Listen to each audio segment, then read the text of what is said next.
Hello বন্ধুরা, কেমন আছো? আশা করি সকলেই ভালো আছো। তবে এতক্ষণে তোমরা থাম্বনেল দেখে বুঝতে পেরেই গেছো যে আজকের ভিডিওটি কী রিলেটেড হতে চলেছে। হ্যাঁ বন্ধুরা, আজকের ভিডিওটি বিশেষ করে যারা এইচএস এক্সাম দেওয়ার পর কিংবা প্রিপারেশন ছাড়া জেনপাস এক্সাম একবার দেওয়ার পর ভাবছো যে তোমার জন্য কোনটি বেস্ট, কিংবা অনেক ডিপ্রেশনের মধ্যে দিয়ে কাটাচ্ছ, আশা রাখি আজকের এই ভিডিওটি দেখার পর তোমার সমস্ত চিন্তা কেটে যাবে এবং সঠিক ডিসিশন নিতে পারবে। তোমার বিএসসি নার্সিং, বিএসসি প্যারামেডিক্যাল নাকি অনার্স নিয়ে কলেজে পড়া উচিত, কোনটি করলে তোমার জন্য ভালো বা ভবিষ্যতে তোমার ভালো হবে।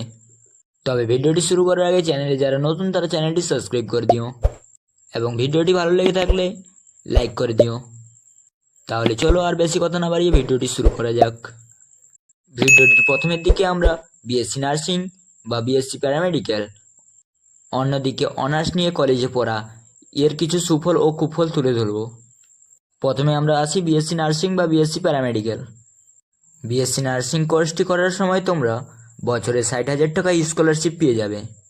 তবে এই স্কলারশিপ পেতে 60%-এর উপরে মার্কস থাকতে হবে।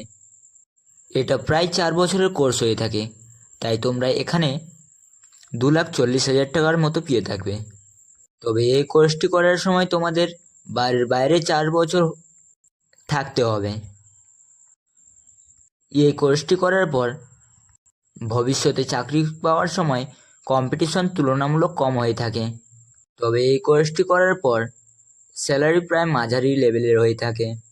সরকারি প্রতিষ্ঠানে শুরুর দিকে এর স্যালারি 25 থেকে 30,000 হয়ে থাকে এবং বেসরকারি প্রতিষ্ঠানে বা হসপিটালে এর স্যালারি 15 থেকে 20,000 হয়ে থাকে।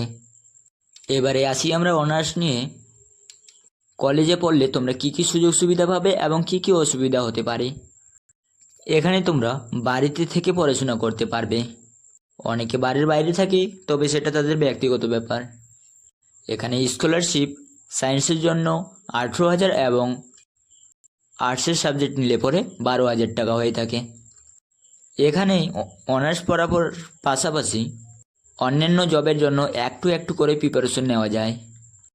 তবে এখানে কম্পিটিশন সংখ্যা অনেক বেশি হয়ে থাকে। এক্ষেত্রে গভর্নমেন্ট স্যালারি অনেক বেশি হয়ে থাকে, কিন্তু সহজে চাকরি পাওয়া যায় না।